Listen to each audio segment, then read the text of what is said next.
Hi everyone, so let's start our Michael E power amplifier review, and we'll start it with a little bit of sound sample that I will play for you, and this will be streamed directly from YouTube, and this I will present forbidden fruit, something that we never hear played on audiophile systems, and this will be a clubbing piece of music. It's called Trap and Wave, and this is something that you usually don't play on an audiophile system because people say that it's not audiophile and it's not produced to sufficient standards. But the harsh and sobering reality is that the majority of audiophile systems simply have too much distortion in the high frequencies to be able to reproduce music that has a lot of complexity, that has extreme amounts of high frequency energy coupled with tons of bass, extremely low frequency bass, and punched in with a lot of slam. So this has extreme demands on your amplifier and on your speaker as well, and if it's not on point, the results will be disastrous. So without further ado, now I would need 3 hands really. So let's start. I have this song on my playlist on my channel, so I will post a reference to it so you can look it up for yourself. And without further ado, Michael E Audio PA1.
Okay, that's for the introduction.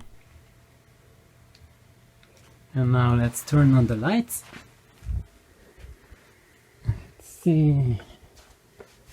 So we can see something. Okay, we are coming back. And we've been hearing the Micro-E PA1.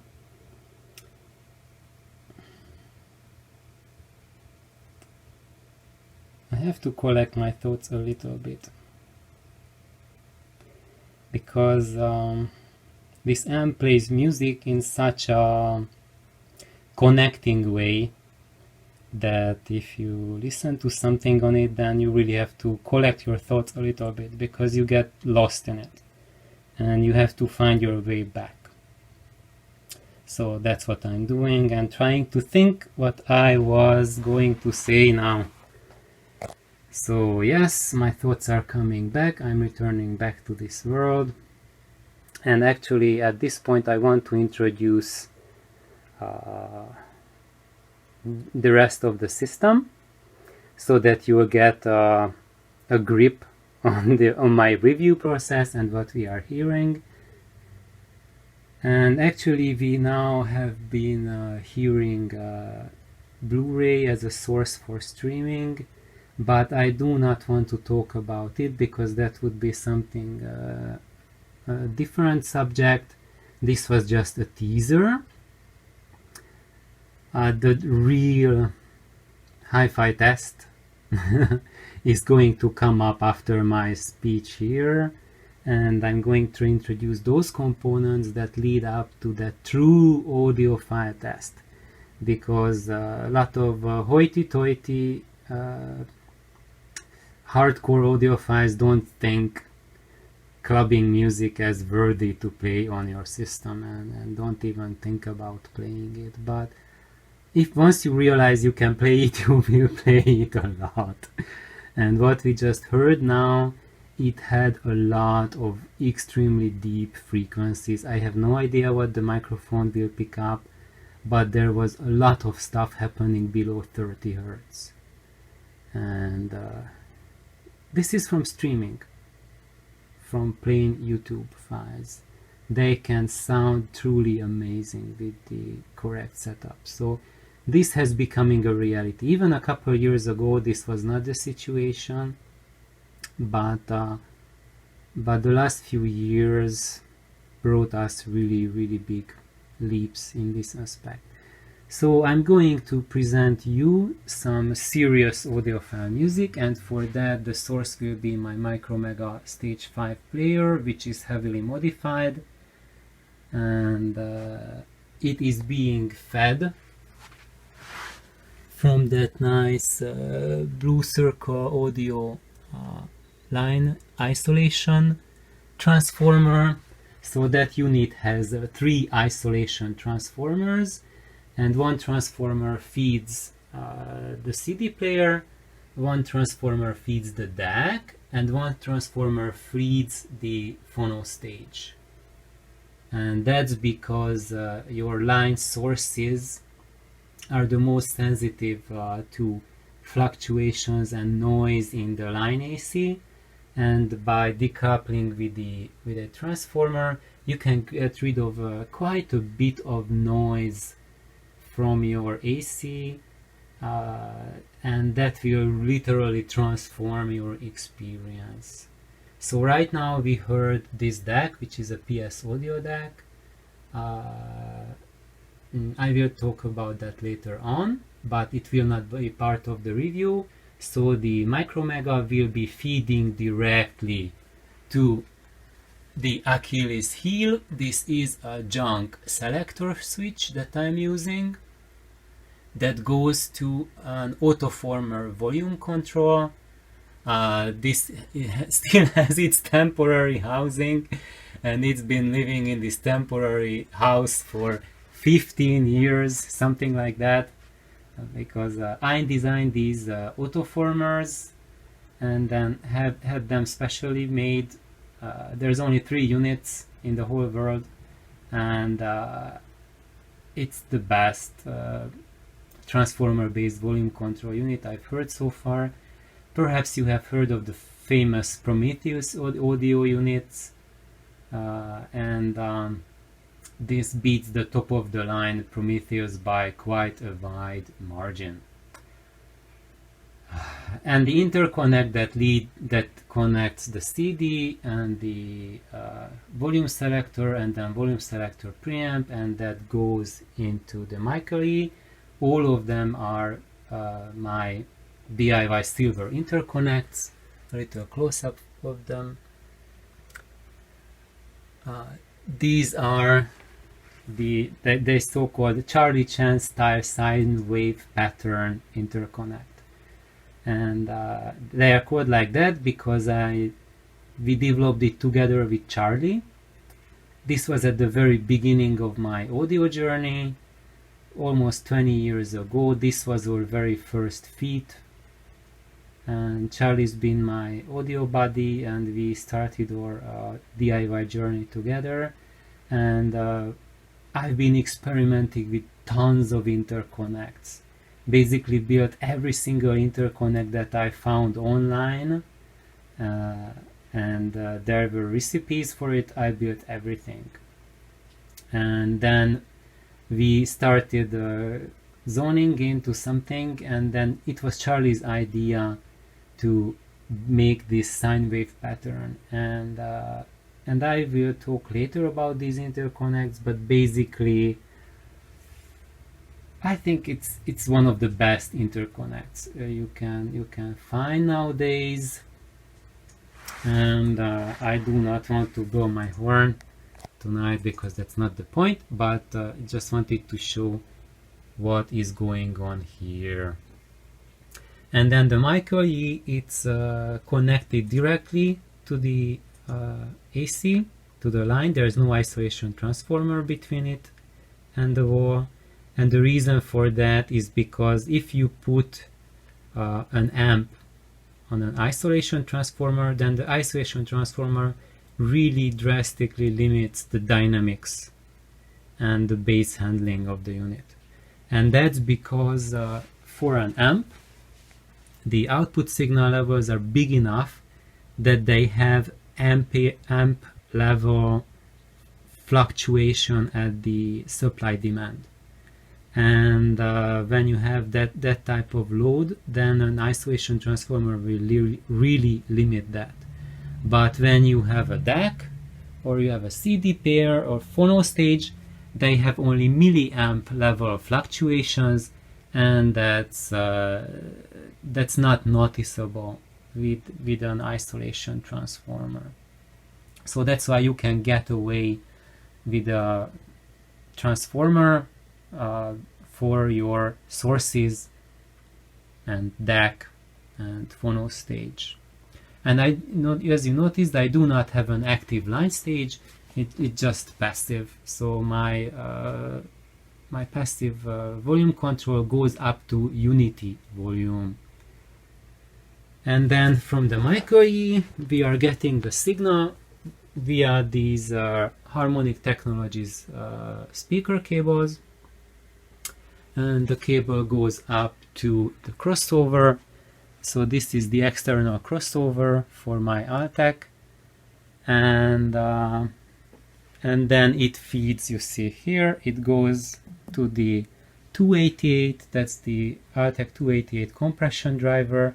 And a little tweak for that is that the wires that run to it are soldered directly to the diaphragm. So I do not use any wonky connectors. If you ditch your connectors and you solder your wires directly onto the diaphragm, you'll reap huge benefits. So the first thing you will notice is that the volume level will jump up by 2 dB. I'm not kidding. So I really highly recommend it. It removes like a whole layer of veil, and you just upgraded your compression driver like 3 times. And this is the cabinet for the Altec speaker. And for my previous video, I got the comment that some thought that there's no driver in this cabinet, because when you look at it from an angle, it might look like there's just a hole in it, especially if you have lower lighting. And that's because you do not see the edge of the basket sticking out. And that happens because there is a small front horn in front. So you see the basket is recessed behind this, behind the double lip, basically. So instead of you have your cone and then the edge of the basket comes up and then goes back, now we have a continuous horn coming out to the front of the baffle. And this is tremendously important, and that's where 99% of the speakers go wrong, is that they don't do it. Actually, you do not need to do such a big horn. Actually, it's a little horn, but it's still significant. It's enough if you flush the basket with your baffle front, and nowadays you see more and more of the new speakers coming up that way, that their baskets do not stick out, but they are recessed into the baffle. And that's because when you have that little lip of the basket sticking out, that can cause a 3 dB step loss in the frequency response. So just check out my videos that I made for the horn series, like how do horns work, and there you can see that this is a huge problem, and that's why for speakers that are not horn speakers, just your average bookshelf speakers, this becomes a huge issue for speaker coloration. But that's not, but the speakers are not the main actors today. It is the amp. And for the amp, I will have competitors. So let's show what I am comparing this amp against. One of the comparison is the Ampex amp, and you have heard this amp a lot of times. That's the Ampex 6516, and this is a theater amp. So it was used in combination with the voice of the theater speakers in movie theaters, and basically when you went to the movies, you could often hear either these amps playing your movies or its bigger brothers. So basically these are the small babies, and they were used as monitor amps. So when they were producing the movies, then the studios used these for in-house mastering and mixing as a control amp to see how the finished product would sound like. And they have really glorious sound, and I have restored them, and I have a series on that too. Just check out my past videos. And the other, so this is, if you don't know them yet, this is a vacuum tube amplifier, and it's a push-pull amplifier using 807 tubes, and it's a monoblock, so you need two of them, one for each channel. And the other contendant, amp that I'd be comparing to is the third of the kind. So we have a solid state amp, the Micoi, we have a push-pull tube amplifier, and we have a single-ended tube amplifier. So this has been my main amp, and I will talk about it. I started its development 20 years ago, and since then it went through literally over 100 different iterations. And if you are wondering why the tubes are so wonky in it, check this out. You see that little thing there? That's a socket extender. So those two tubes are sitting on socket extenders. So that's why it's taller. And the reason for that is that you can see there are those metallic bits around the edge at the top. And what this does is that if you can use a probe to test the voltages. So if you want to measure the voltages of a vacuum tube, then you don't need to open it up and reach into it while it's in operation. but you can just plug in that extender and measure the operating voltages and make sure that it's up to specification. So I like to do that like once a year, just to make sure that everything is fine and dandy. And of course, with this amp, I do not want to measure it from the bottom up, because it has a 700 volts DC power supply. And I've been zapped by 500 volts many times, but I am not at all interested in ever being zapped by 500 volts fed to DC link capacitors, because I use DC link capacitors and they can release energy tremendously fast. They are way more potent than electrolytic capacitors, and I had a shock from those at lower voltages, at about 300 volts alone, and the DC link cap shock at 300 volts is way worse than an electrolytic cap shock at 500 volts. So I never ever want to find out what a DC link shock is at 700 volts DC. So play safe and just measure voltages like that. Anyway, that was maybe a little too long-winded. And now let's look at the power ratings. My KI is 50 watts per channel, and as you can see, it has really beefy transformers in it, and at the part 2 I will talk more about that. Why are the transformers looking like that? Why don't you see the regular donuts? And we'll also tell what modifications I did to it. So we have 2 times 50 watts, and for the Ampexes we have 25 watts per channel, so that's 2 times 25 watts. And the single-ended amp, look at that, it's the biggest amp of all, and it's double chassis. Look at that power transformer there.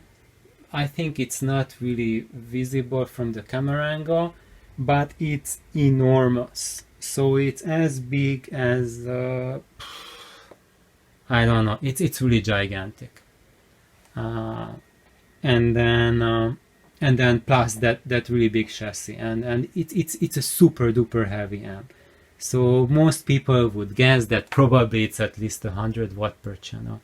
Actually, you are not really far off the mark. They are so into these Altec speakers, they put out roughly a little bit under 1 watt per channel. So less than 1 watt. So 1 watt, 25, 50. And then now we are comfy with all the equipment. Now let's have a look at the music. So we just had a little bit of sample from some clubbing, but now let's have a look at a CD. This will be a Blue Book CD, and it's a Water Lily Acoustics recording made by Kavi Alexander, and he's the one who recorded it and produced it, and he is Water Lily Acoustics. And I really, if you don't know about Water Lily Acoustics, it's one of my favorite labels, or maybe the favorite label, if I could say that. Why?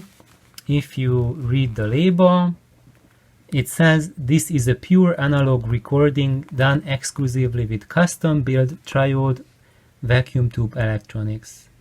Microphone setup was classic Bloomline arrangement. No noise reduction, equalization, compression, or limiting of any sort was used in the making of this recording. And it was recorded on tape, and mastering was done digitally. And this record is with Ustad Imrat Khan, who is a legend in Indian classical music, or classical music from India, not Native American, but the Indian subcontinent.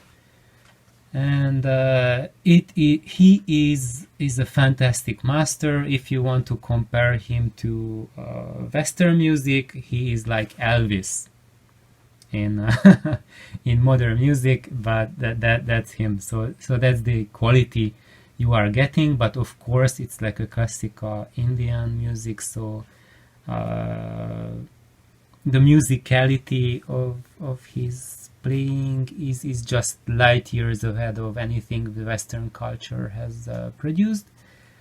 And the reason why I'm showing this recording, because it's damn near impossible to reproduce this recording. Wow. And I would say that I'm a little bit qualified to tell whether this sounds good or not, because I've been going to classical Indian concerts for many decades, and I had the fortune to hear many of the great masters playing Indian music, playing sitar, sharod, subahar. And just before the COVID, we had the great honor to have Ustad 𝙳𝚎𝚌𝚎𝚎 give a concert for us. And if you know anything about drumming, and you have heard of Ustad 𝙳𝚎𝚎𝚎, and he is without a doubt the most amazing drummer alive. He is I have seen many of his videos, heard many of his recordings, but seeing him real life, it is I would say not possible by human being what he can do. And anyway, so back to Indian music, back to this recording. So he is playing in Surbahar, and this is bass sitar, if you don't know this instrument. And it's super hard to reproduce because it has so many harmonic overtones. The tonality is essential. There's a lot of high frequency content. All of the strings make their own music and they play together. And I never ever heard a solid state amplifier that does anything but butcher it completely and utterly and beyond hope. And you will be thoroughly surprised that with this amplifier the situation is not at all like that. And that sound sample that we will hear from this CD, it will be about the smack middle of it. I did not record the first 10 minutes or so, because you would have fallen asleep. It starts really slow, and I didn't record the ending as well. If you want to hear it, purchase the CD. So what else? Oh yes, so yesterday when I recorded the CD, I recorded this super late, just before going to sleep. And I had a very rough day yesterday. I had a bad headache and I was feeling really worn out. And after listening to it, it has healed me. So just so you know that what your stereo system can do for you is much way beyond just some superficial enjoyment or some mental pursuit of some stupid measurement numbers or comparing A to B and can you hear it, not, maybe let's measure it. That's just BS. This is what it's all about. You listen to the music and it heals you. My headache was gone, my worries were gone, and I had a fantastic sleep, and I still have happy thoughts when I think about it. And it just felt like being at a concert, and I wasn't even thinking about the audiophile qualities. So that's when you know that you have an amp that's worthy to keep, that you have a system that's worthy to keep, when your thoughts do not go towards describing what you hear, but you just relax and allow the music to heal you. So let's tune into the music.